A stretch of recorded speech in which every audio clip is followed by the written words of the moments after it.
بسم اللہ الرحمن الرحیم. ویلکم ٹو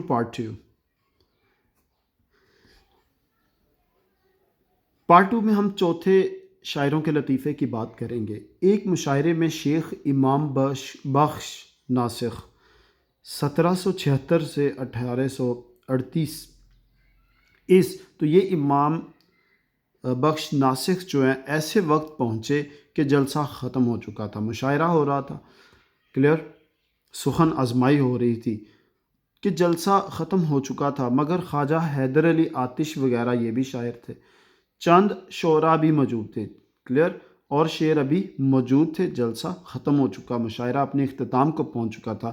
یہ جا کر بیٹھ گئے. کون؟ شیخ امام بخش ناسخ.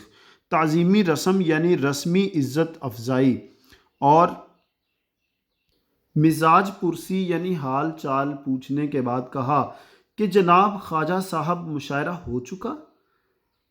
انہوں نے کہا کہ سب کو آپ کا اشتیاق یعنی شوق یا آرزو رہا، سب آپ کے منتظر تھے. شیخ صاحب نے یہ مطلع پڑھا. مطلب کیا ہوتا ہے؟ پہلا شعر غزل کا، جو ہم قافیہ بھی ہو اور ہم ردیف ہم وزن ہو. جو خاص ہیں وہ شریک گروہ عام نہیں.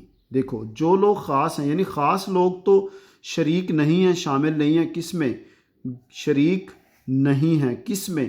گروہ عام میں، یعنی عام لوگوں کی مسجد میں، مجلس میں. تو عام لوگوں کی مجلس میں خاص لوگ تو ہیں ہی نہیں، کیونکہ یہ خود تھے نا، اپنے آپ کو خاص سمجھ رہے ہیں. کلیئر لطیفہ ہے. لہٰذا کہتے ہیں شمار دانہ تسبیح میں امام نہیں. اب امام جو ہوتا ہے تسبیح کا لمبا دانہ جو ہوتا ہے شروع میں، جس کو تسبیح میں شمار نہیں کیا جاتا، کلیئر، اس کو پڑھتے بھی نہیں ہیں. کلیئر ہو گیا؟ تو اب یوں سمجھ لیں کہ وہ امام اپنے آپ کو بھی کہہ رہے ہیں، یہاں پہ بھی ذو معنویت ہے. کلیئر؟ تو دوسرا کیا ہے؟ تسبیح کا دانہ وہ شمار نہیں ہوتا دانہ تسبیح میں، تسبیح کے دانوں میں. تو چونکہ نام بھی امام بخش تھا، اس لیے تمام اہل جلسہ نے نہایت تعریف کی. کلیئر؟ کس چیز کی؟ یہ مطلع پڑھنے میں. کلیئر؟ تو یہ لطیفہ جو تھا وہ یہاں پہ اس شعر میں ہے. پانچویں لطیفے کا سفر طے کریں گے عزیز طلبہ. ایک شاگرد اکثر بے روزگاری کی شکایت سے سفر کا ارادہ ظاہر کیا کرتے کہ یعنی سفر کروں گا، کہیں اور کروں گا، کہیں اور جاؤں گا روزی تلاش کرنے. اور خواجہ صاحب حیدر علی آتش اپنی آزاد مزاجی یعنی بے خوفی یا بے پرواہی سے کہا کرتے تھے کہ میاں کہاں جاؤ گے؟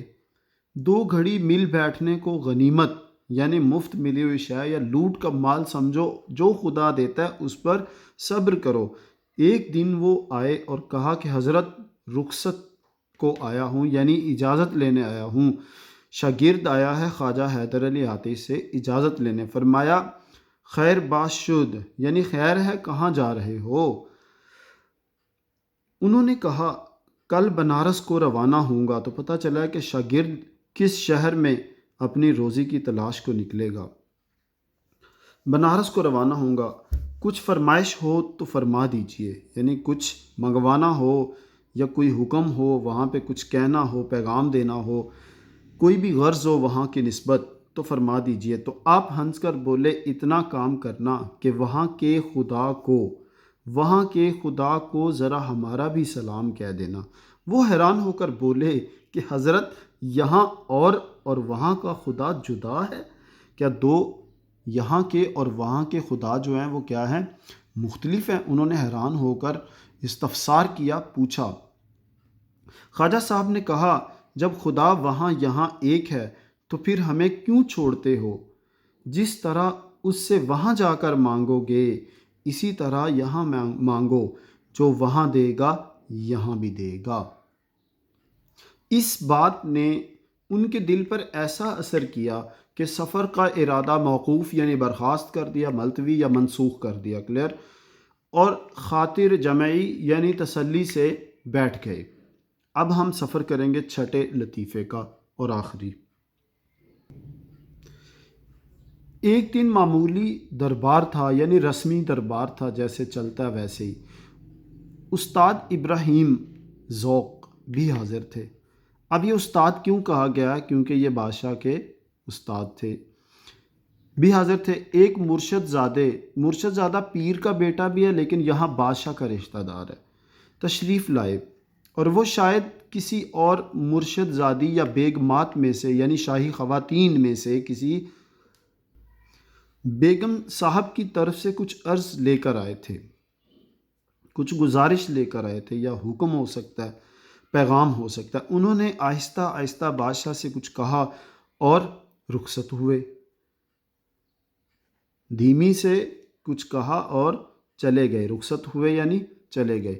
حکیم احسن اللہ خان بھی موجود تھے۔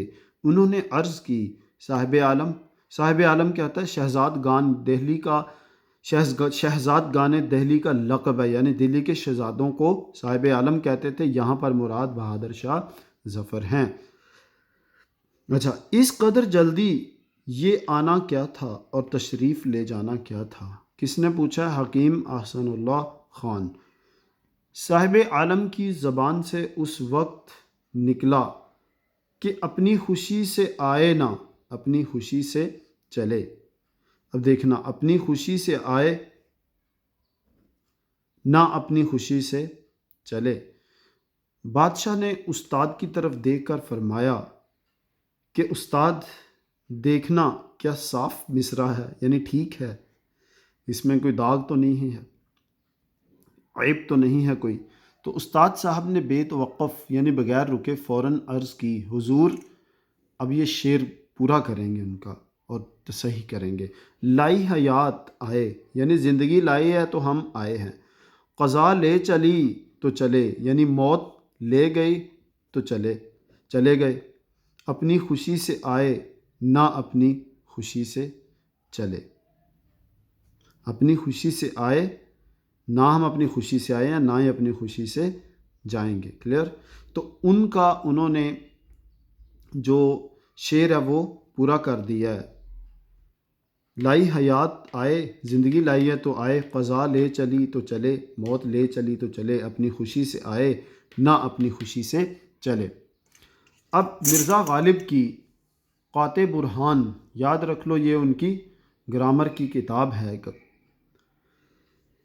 کہ بہت شخصوں نے جواب لکھے ہیں اور بہت زبان درازیاں یعنی بد زبانی کی ہے، برے الفاظ استعمال کیے ہیں، درازیاں کی ہیں۔ کسی نے کہا کہ حضرت یعنی مرزا غالب سے، آپ نے فلاں شخص کی کتاب کا جواب نہ لکھا۔